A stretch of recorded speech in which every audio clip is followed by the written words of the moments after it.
On se retrouve dans cette capsule pour parler de l'ex-Yougoslavie. Une capsule un peu spéciale. Je fais une introduction particulière parce qu'on ne l'avait pas anticipé. Entre deux capsules, des fois, on discute. Là, c'était avec Zoé. Donc, ne soyez pas triste. Zoé ne va pas vous dire bonjour car elle ne savait pas que cette capsule existerait.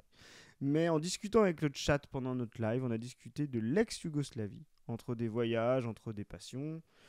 Zoé nous raconte un voyage intéressant sur cette région et qui fut une grande expérience socialiste autogestionnaire. Ça me permet aussi, moi, de montrer ma passion pour la Yougoslavie. Voici l'écusson de la République fédérative socialiste de Yougoslavie.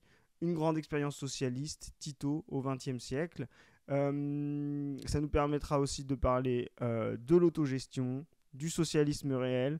Nous lançons un Tipeee avec Zoé et Padu pour la recréation et la refondation de la Yougoslavie, ce qui permettra à ce grand pays aussi de football, vous savez, c'est ma passion, de gagner une Coupe du Monde, tellement leur dislocation a empêché tous ces joueurs croates, serbes, slovènes, monténégrins, bosniens, de gagner une Coupe du Monde. On parle de football socialiste aussi dans cette capsule, donc sujet sur lequel on reviendra. Bonne capsule à vous. Genre l'été dernier, Pas anglais. avec ma famille, on est allé on a un pote qui vit en Bosnie maintenant, et donc on a fait un road trip dans les Balkans. On est surtout resté en Bosnie, mais on a fait un peu Croatie. En vrai, la Croatie, c'est hyper touristique l'été et tout. C'est pas, enfin bon, la Bosnie, c'est à voir, c'est ouf comme pays, c'est vraiment cool. Puis nous, notre pote a habité là-bas et tout, donc on a pu voir des trucs assez cool et rencontrer des gens cool aussi. Et par contre, en fait, tu vois, tous ces pays un peu de l'Est et tout, en fait, autant les jeunes générations parlent anglais, mais les gens qui ont, on va dire, 40 ans et plus, parlent quasiment, personne parle anglais. Et ils parlent russe, du fait de l'histoire, tu vois, communiste, etc. Et ils parlent Ouais. allemand. Ouais. Et ils parlent allemand. Et donc, nous, on s'est retrouvés à crever au fond du trou du cul de la Croatie, mais genre pas la côte, tu vois, la côte touristique et tout. Non, non, le fond du trou du cul de la Croatie. Croatie qui est un pays. Putain, du coup, j'ai vachement discuté avec un couple qui était sur place, qui nous ont aidés, tu vois, parce qu'on était dans un endroit, le téléphone captait pas, machin. Enfin, c'était une sauce. C'était le seul jour où il a plu. Tu sais, t'as la bagnole ras la gueule, les gosses dans la bagnole et tout, tu crèves. Tu pense au connard qui t'a vendu la bagnole et qui t'a dit non, mais il n'y a pas besoin de roue de secours dans les bagnoles récentes. Maintenant, on met plus de roue de secours parce que les gens ils crèvent plus. Là, tu dis oh putain, je vais te buter, tu vois. Bon, bref, t'es dans la sauce. Et on est tombé sur un couple de vieux Croates qui parlaient allemand. Et ça m'a sauvé le cul de parler allemand à ce moment-là. Ils étaient trop sympas. Ils racontaient comment la Croatie, c'est un pays qui perd. C'est un pays qui a perdu, je crois, 8% de sa population sur les 10 dernières années. Enfin, un truc de zinzin. Ah ouais. Tous les jeunes Croates, ah ouais, ouais. Tous les jeunes Croates, ils se barrent bosser en Autriche, en Allemagne et tout ça. Parce que la Croatie, en fait, t'as quasiment pas d'agriculture. Toute l'économie est tournée vers le tourisme, mais du coup, ça fait pas vivre tout le monde. Les campagnes sont en déliquescence complète. Enfin, c'est vraiment chaud. C'était très intéressant de discuter avec ce couple. Du coup, on est resté plusieurs heures avec eux, le temps de pouvoir être dépannés, machin et tout. Et ils expliquaient comment tu vois, leur vie avait basculé aussi depuis la chute de la Yougoslavie populaire. Alors eux, ils n'avaient pas trop connu la guerre, de ce qu'ils m'ont expliqué. Dans le coin où ils étaient, ça n'a pas trop failli. Non. Ouais, c'est Mais plutôt par entre la contre, Bosnie eux, et ce la qu'ils ont Serbie. vécu... Ouais. Ouais, alors les Croates étaient... Oui, non, les ils étaient Croates très étaient quand même engagés, un mais peu... ils ont vite obtenu leur indépendance. Bah, pour bien Ouais, c'est connaître ça. l'histoire de ça, c'est qu'ils ont quand même vite Ouais, obtenu puis leur tu vois, du coup, indépendance. dans les campagnes croates, tu vois, en fait, les gens étaient plutôt tranquilles. Voilà. Par contre, en fait, eux, ils ont vraiment vécu la fin de l'accès à l'énergie, tu vois, au chauffage et tout, la fin de l'accès à la santé simple. Et en fait, les deux, ils étaient vendeurs, tu sais, sur les bords de route. Et en fait, les deux avaient des boulots qu'ils pouvaient plus faire parce qu'elle, elle a eu un cancer du sein, lui, il a eu un infarctus. Ils ont eu besoin de s'endetter à fond pour pouvoir payer les soins. Ils ont quand même pas pu se soigner correctement, donc ils sont restés handicapés. Ils pouvaient plus faire leur boulot, qui étaient des boulots manuels de force et tout. Donc ils essaient de s'en sortir en vendant des trucs sur les bords de route, tu vois, du faux miel, c'était des trucs comme Ouais. ça, quoi. Enfin, et c'était des gens qui avaient 75 ans, tu vois, et qui pouvaient pas vivre. Mais c'est Enfin bon, intéressant bref. parce Et du qu'en coup, j'ai pu avoir toute cette conversation grâce au fait que j'ai appris l'allemand. Sinon, on voilà. n'aurait pas pu parler. Et c'est intéressant parce qu'en Ouais, plus, la Croatie, ça a c'est été fou. le pays le plus vite libéralisé. C'est-à-dire le premier à rentrer dans dans le giron de l'OTAN. Voilà. Donc c'est vraiment un pays qui est passé vraiment qui avait quand même une autonomie. Hein. Je rappelle que voilà, sous la République fédérative de Yougoslavie, il y avait une autonomie, mais il y a quand même... quand tu écoutes les Croates aujourd'hui, tu sais, tu as un peu une symétrie avec la RDA. Tu sais, avec les gens qui sont vite passés de l'autre côté et qui se sont rendus compte de la violence libérale. Et tu vois aujourd'hui des gens qui disent bah ouais, sauf en RDA, c'était pas parfait, bien sûr, mais il y avait moins de chômage, il y avait moins de misère, il y avait moins de violence, etc.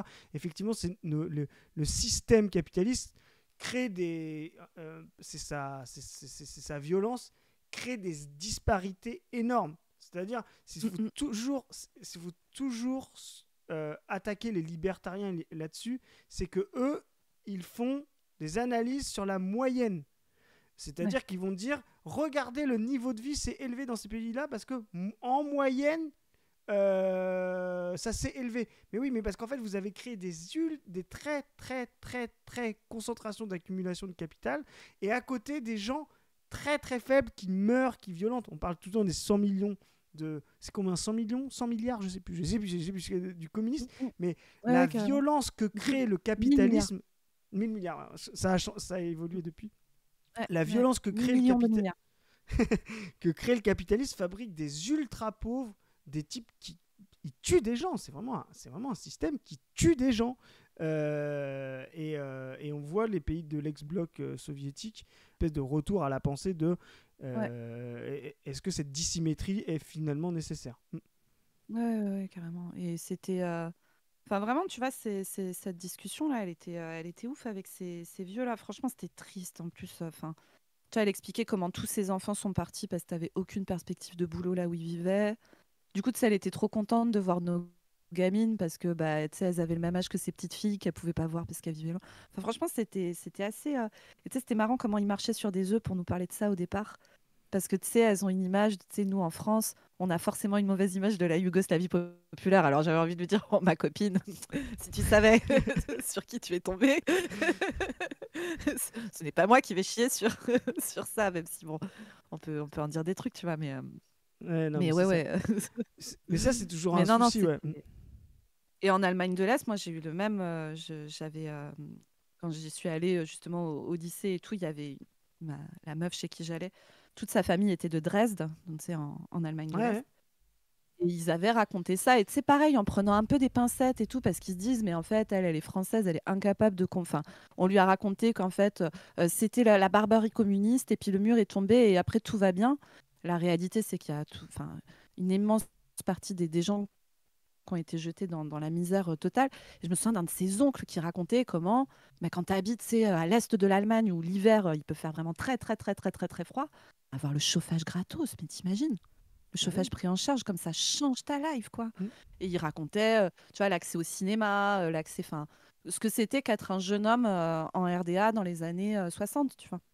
Et qui est un discours évidemment hyper différent de ce que celui qu'on nous a tenu. Et en plus, tu vois, il n'était pas angéliste, hein, le gars. Enfin, il racontait aussi qu'il y avait des trucs relous et tout. C'était pas ça. Il disait en termes de conditions de vie matérielles concrètes, nous vendre le changement comme étant. Et tu vois, moi, j'y suis allée, c'était dans les années 2000, quoi. Donc c'était une vingtaine. Enfin, c'était pas si longtemps que ça après la chute du mur. C'était 15 ans, 10 quoi. ans, quoi. Ouais, c'est ça, 10-15 ans. Dans les années 2000, pas en 2000, ouais. Ouais, c'est ça, j'y suis allée, ouais, je pense, tu vois, en 2005-2006, je dirais, ouais, 15 ans, donc ouais. 15 ans après. Et c'était, enfin, vraiment, c'est intéressant d'entendre ces points de vue-là, parce que c'était, moi, tu vois, alors bon, j'avais quand même un peu de bagage politique, un petit peu à cette époque-là, donc j'étais un peu critique. Mais je me souviens qu'avec les autres de ma classe, on était sur le cul d'entendre des discours comme ça, tellement c'était différent de ce qu'on nous avait appris en histoire et même en cours d'allemand, tu vois, où on parle de l'histoire de l'Allemagne. Moi, ça m'intéresse parce que mon père est routier. Le chat ne le savent pas. Mais toi, tu le sais. Mais mon père est routier, donc tu sais, il allait en RDA à l'époque du mur. Donc il me racontait, ça m'a toujours un peu fasciné. Et moi, ce qui m'avait fasciné, c'est marrant que tu parles de Dresde, parce que c'est un des trucs, je sais pas si les gens le savent dans le chat, Dresde a été complètement rasé. Ouais, ville martyre de la Seconde Guerre mondiale. Hein, vraiment. Regardez, taper Dresde 45, et donc alors, Dresden, ça peut s'écrire Dresden aussi. Ouais, et donc c'est vraiment été rasé par les Américains juste pour info, hein, les Américains libérateurs, faut regarder Dresde, faut regarder Hiroshima, Nagasaki. Bon, bref, c'est peut-être pas le moment de faire cette capsule-là, mais c'est carrément un crime contre l'humanité. Et voilà. Oui, oui, oui, Donc, c'est oui, des gens oui, qui donnent des leçons là depuis 18 mois là, par rapport à ce qui se passe au Moyen-Orient, mais oui, oui. on pourra faire leur pédigré. Et donc Dresde était vraiment rasé. Et pourtant, c'est une vieille ville bourgeoise. Et moi, ce qui m'avait fasciné, tu as dû voir, tu sais, ils ont reconstruit à l'identique la ville. Les communistes ont reconstruit à l'identique Dresde la bourgeoise. Donc quand vous allez à Mhm. Dresde, vous allez voir, il y a une vieille cathédrale, les vieux parlements bourgeois, etc. Que des bâtiments qui vous paraissent d'avoir 3 siècles, etc., 4 siècles. Et tout ça est dû reconstruit depuis les années 50 par les communistes. Donc moi, ça m'avait fasciné parce que ça cassait la musique. Tu sais, les Les communistes veulent faire grilles, gna table gna gna, rase, les ils n'aiment pas bocaux. la beauté, machin, etc. Et ben regardez ce que les capitalistes ont fait à la reconstruction des grandes barres fabriqués par Bouygues, etc., des grands ensembles dégueulasses, et regardez ce que les communistes ont reconstruit de Dresde à l'identique, avec des savoir-faire, etc., du 17e, du 18e siècle, soi-disant, on veut leur faire passer pour des gens qui ont fait table rase. Et bien ça, tu vois, ça m'avait fait un espèce de choc Mm, esthétique d'abord, et qui disait, mais en fait, tout ça est faux, quoi. Les mm. communistes ont un sens plus aigu de l'histoire, de l'histoire de l'esthétique, d'où ils viennent, etc.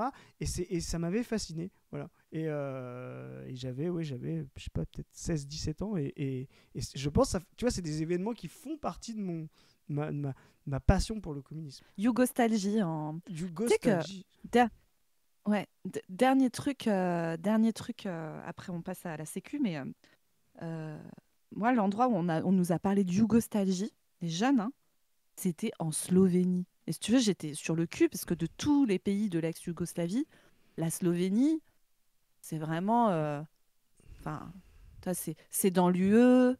C'est un pays qui vit beaucoup. Aussi pas mal du tourisme. Tu sais, t'as beaucoup de tourisme, tu sais, de en haut à gauche sur le graphique, tu Oui, sais. puis ils sont Du frontiers avec tourisme, d'autres pays que ouais. l'ancienne Oui, voilà, Yougoslavie. Donc, avec ouais. l'Italie, Mm, mm, l'Allemagne, la Suisse et tout ça. Et donc, oui, la Suisse, oui, la Suisse. mm. Euh, euh, oui. Ils sont pas loin. Et du Mm. coup, ouais, je sais pas s'il Ils sont touchait la plus au Suisse, je nord, suis en tout pas cas. sûre. Ouais. Mm. Ouais. Et du coup, c'est beaucoup voilà, de sport, tu sais, rafting, rando et tout ça. Par contre, c'est incroyable, hein, les randos. Enfin, c'est les Alpes, quoi. C'est trop beau à voir. Et du coup, les Slovènes, tu vois, pareil, un soir, tu vois, tu sais, il y avait un truc de village et tout, donc on y va. On papote avec des gens, tu sais, qui étaient un peu plus jeunes que nous, qui devaient avoir la vingtaine. Et ils nous parlent de Yougoslavie et tout ça, du fait qu'il y a dans la jeunesse slovène, je sais pas, ils m'ont sorti des sondages et tout, tu sais, genre 60% des jeunes Slovènes qui seraient pour un retour à la Yougoslavie et tout, et ça m'a mis sur le cul parce que enfin, j'étais, ouais, bref, je m'attendais pas du tout à ça venant du pays, la Slovénie, qui est celui où tu te dis, bah, c'est le pays le plus occidentalisé des Balkans, quoi.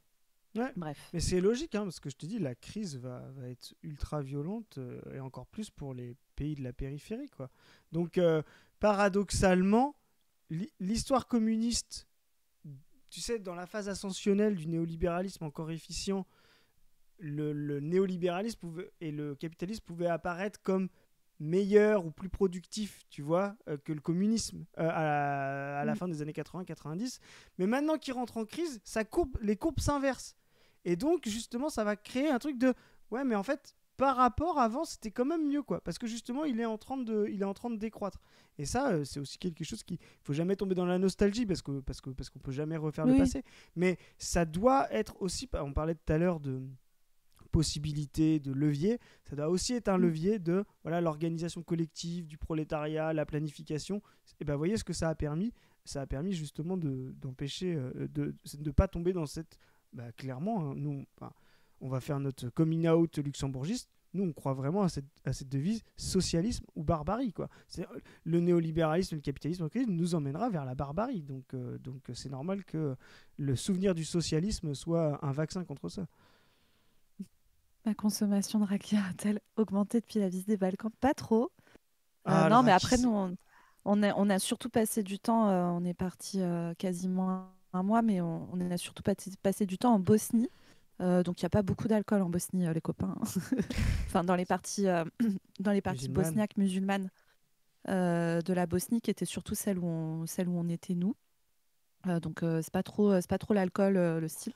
Par contre, c'est beaucoup de bouffe, tu sais. Bah, enfin, il y a eu une colonisation ottomane, hein, et donc tu as beaucoup de bouffe un peu type bouffe turque un peu. C'est très bon, puis beaucoup de bouffe un peu style voilà, bouffe méditerranéenne et tout. Petits trucs de feuilles de vigne, de machin, de l'agneau à la Les broche, dolmas, ouais. dingo. Ah ouais, trop bon, trop trop bon. Puis la Bosnie, pour le coup, c'est vraiment, ça n'a rien à voir, hein. C'est vraiment un pays, c'est le zbeul. C'est un espèce de zbeul. C'est une présidence tournante entre Croates, Serbes et Bosniaques. Et donc, il y a plusieurs cantons, quoi. Je crois qu'il y en a une dizaine. Et chaque canton, il y a une présidence tournante tous les 8 mois, je crois, entre Serbes, Croates, Bosniaques. Donc, si vous voulez, Et il y puis a genre 21 ministres de la justice. Enfin, c'est une puis la espèce de direction du pays, tu bordel. sais, c'est un C'est un truc de triumvirat fou. avec un président Ah pour ouais. chacune des communautés. Enfin, c'est Oui, un oui, c'est délire. ça. Mm. Ouais, c'est vraiment un délire. Et tout est. Tu sais, en fait, enfin, il y a une histoire tellement violente. Enfin, c'est tellement compliqué, quoi, que c'est. Bref, enfin, je pense qu'il y a plein de trucs qui tiennent à pas grand-chose pour que ça reparte en couille. Mais ouais, du coup, enfin, tout est incroyable. Enfin, tu sais, chaque truc doit être écrit dans les 3 langues. Donc, si vous voulez, il y a les Serbes qui écrivent en cyrillique et qui sont en majorité chrétiens orthodoxes. Il y a les Croates qui écrivent en alphabet, voilà, comme nous, alphabet latin, et qui sont en majorité catholiques. Et il y a les Bosniaques qui écrivent aussi en alphabet latin et qui sont en majorité musulmans. Et donc il y a il y a quelques autres communautés, mais c'est 3 communautés majoritaires. Et en fait, la langue, je suis désolée, alors s'il y a des Croates, des Bosniaques et tout qui m'écoutent, ils vont peut-être pas être d'accord, mais la langue est la même.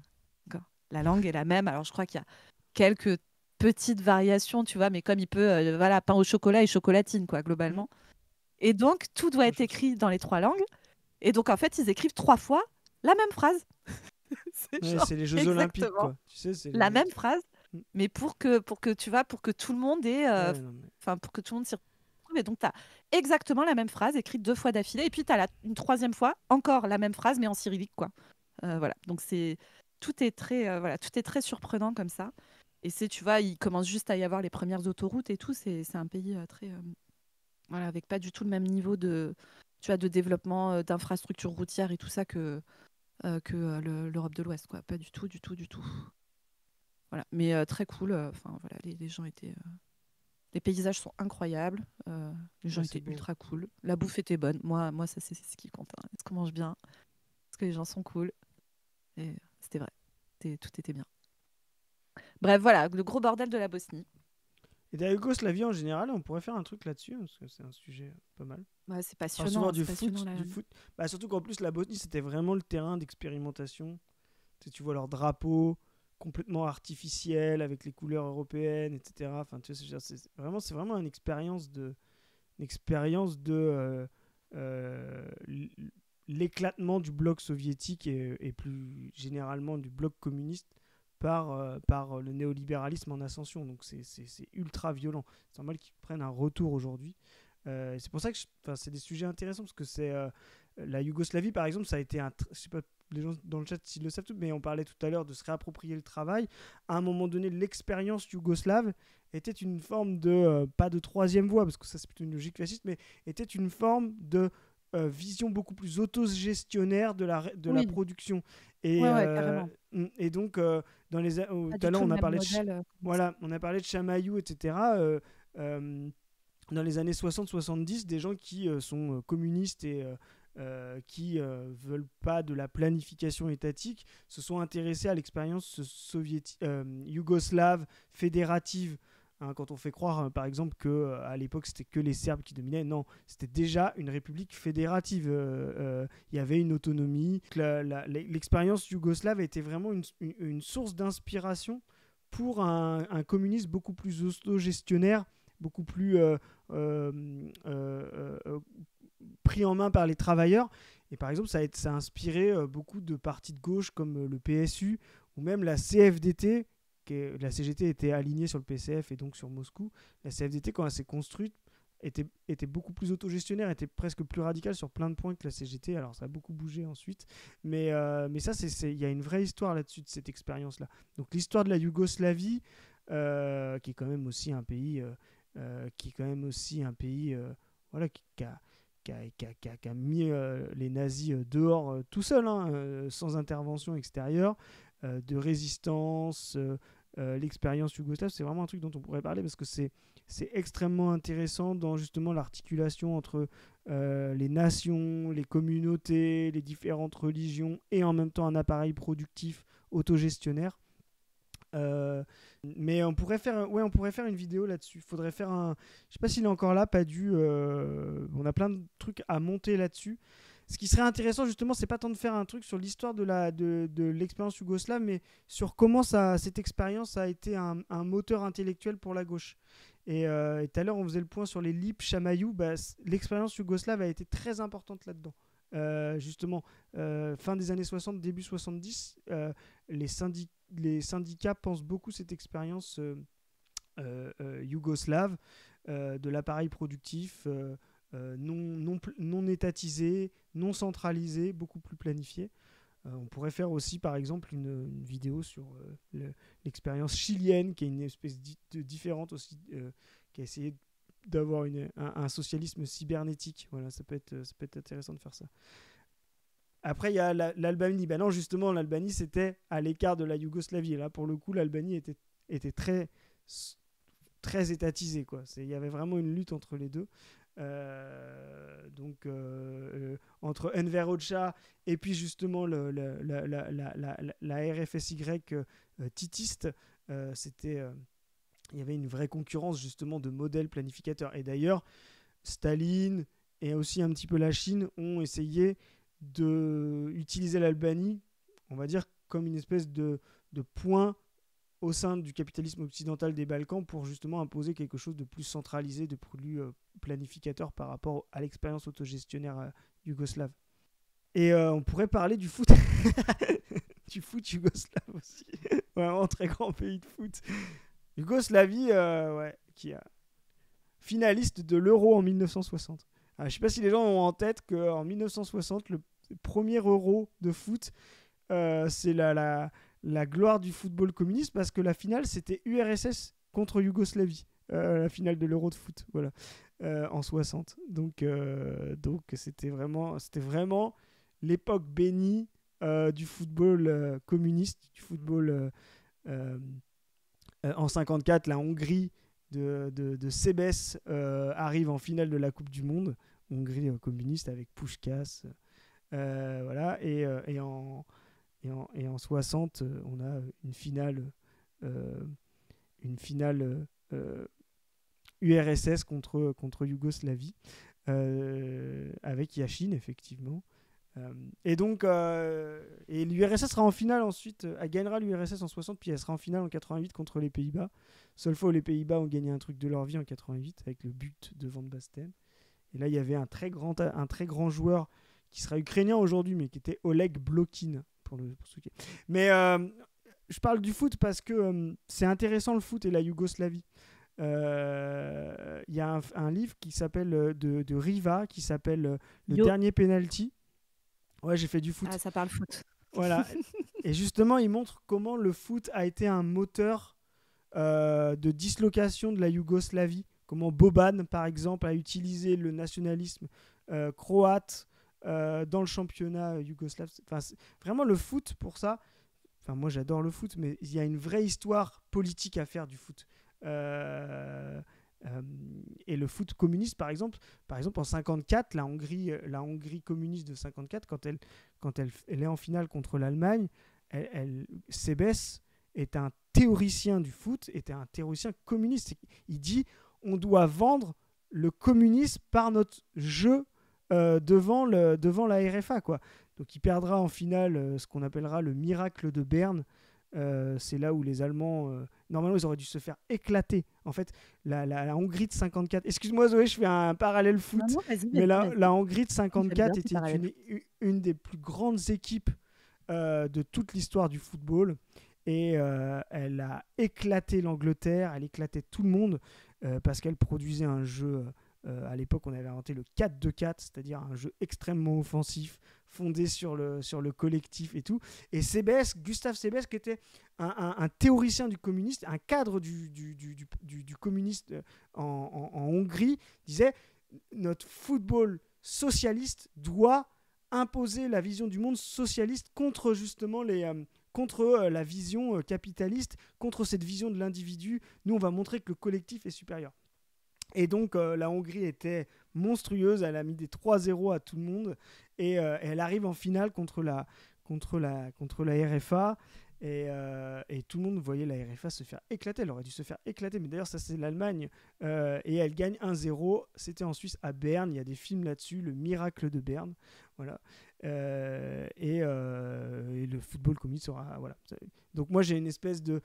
Je fais souvent des uchronies. Zoé, elle sait. Parce que voilà... Qu'est-ce qu'aurait été le monde si la Hongrie 54 avait gagné la Coupe du Monde, tu vois. Moi, j'ai retenu Mélenchon doit faire un 4-2-4 pour gagner la présidentielle en 2027. Exactement, un 4-2-4. L'inverse du WM anglais, cet horrible mode du football. Mais on pourrait parler de ça parce que le football, c'est vraiment... Il y a le journaliste à Mediapart là, qui a fait une histoire populaire du football, c'est un super livre, Correa, vous pouvez lire ça, c'est génial. Et le foot est en vrai, ça me donne envie. J'ai envie de le lire. Ah ouais, bah, je te l'offrirai, tiens. La prochaine fois. Je vais l'offrir à monsieur Dr Zoé, surtout. C'est un super livre. Il y a un vous savez que je te laisserai lui offrir, Christ. Ouais, carrément. La prochaine fois qu'on se voit. Et il y a un super livre aussi que vous pouvez lire. C'est un auteur, moi, avec qui j'ai beaucoup de problèmes, mais sur le foot, ça m'intéresse. C'est Michéa. Mon plus beau but était une passe. C'est une phrase de Cantona. Un jour, Cantona lui demande c'est quoi votre plus beau but de votre histoire. Il dit c'était une passe. Voilà. Et donc, Michéa, qui a un amour pour le foot que je partage, a écrit un très beau livre sur le foot. Voilà. Et il y a toute une histoire populaire du foot, une histoire révolutionnaire. On pourrait parler de ça, de l'équipe du FLN. Voilà, quand l'équipe de France, dans les années 50, a des joueurs algériens qui sont presque les meilleurs, etc., et qui partent tous pour créer une équipe du FLN, qui rejoignent tous. Voilà. Ça, c'est des moments de foot qui sont absolument magnifiques et qui croisent l'histoire de la Révolution, l'histoire de la politique. Donc, moi, j'adore ça, ouais. Trop bien, bah écoute pardon, Chris, pour le tunnel pour les gens. Moi, ça me fait kiffer. Puis j'aime bien quand tu fais des métaphores politiques et foot. J'ai pas toutes les rêves, mais je commence à apprendre là, petit à petit. Alors ça me permet, les amis, de rappeler que la revue Position Revue, c'est la revue de notre asso, et que on réfléchit à des trucs et notamment aux expériences de travail des gens. Et il y a toute une série qui s'appelle les Chroniques de l'exploitation, où on invite des personnes de plein de milieux professionnels différents à venir témoigner de leur expérience de travail. Il y en a qui sont incroyables. La dernière qui est sortie, c'est une ingénieure qui parle du burn-out qu'elle a fait. La chronique est super. Il y en a plein d'autres. Moi, j'en avais fait une sur la vie d'étudiante en médecine à l'hôpital. Il y a quelqu'un qui est livreur de pizza qui a raconté son expérience. Enfin voilà. Donc, on vous invite déjà à aller lire sur le site de la revue Position Revue les différentes chroniques de l'exploitation qui sont sorties, Position au pluriel. Mais vous pouvez aussi contacter la revue Position Revue pour soumettre vous-même vos propres chroniques de l'exploitation, pour qu'on parte de nos expériences concrètes, des expériences de chacun du terrain, penser le travail ensemble, essayer de pointer les différentes choses les différentes difficultés qu'on y trouve et y remettre du collectif dans tout ça pour voir comment on va trouver des solutions pour faire face à la bourgeoisie dans ce rapport de force compliqué qui existe depuis très longtemps mais qui risque de s'intensifier avec la crise. Vous pouvez également vous abonner à cette chaîne, nous soutenir sur le Tipeee. Nous ne nous payons pas avec le Tipeee, mais nous payons le monteur, le miniaturiste, du matos, des projets qui vont arriver de plus en plus dans les prochains mois. Vous pouvez nous suivre sur nos Twitter respectifs, sur nos Blue Sky. Vous pouvez aller sur la chaîne principale de PADU, PADU, sur laquelle est récemment sorti un vlog de notre rencontre à l'initiative de Réseau Salariat de Bernard Friot pour parler de sécurité sociale des médias. Qu'est-ce que j'ai oublié? Je crois que j'ai à peu près tout dit. Il ne me reste qu'à vous souhaiter bon courage pour la lutte, de vous syndiquer. À plus, de tout vous le monde. organiser, Salut. de vous structurer. T'as raison. À plus à tous. Ciao. Salut.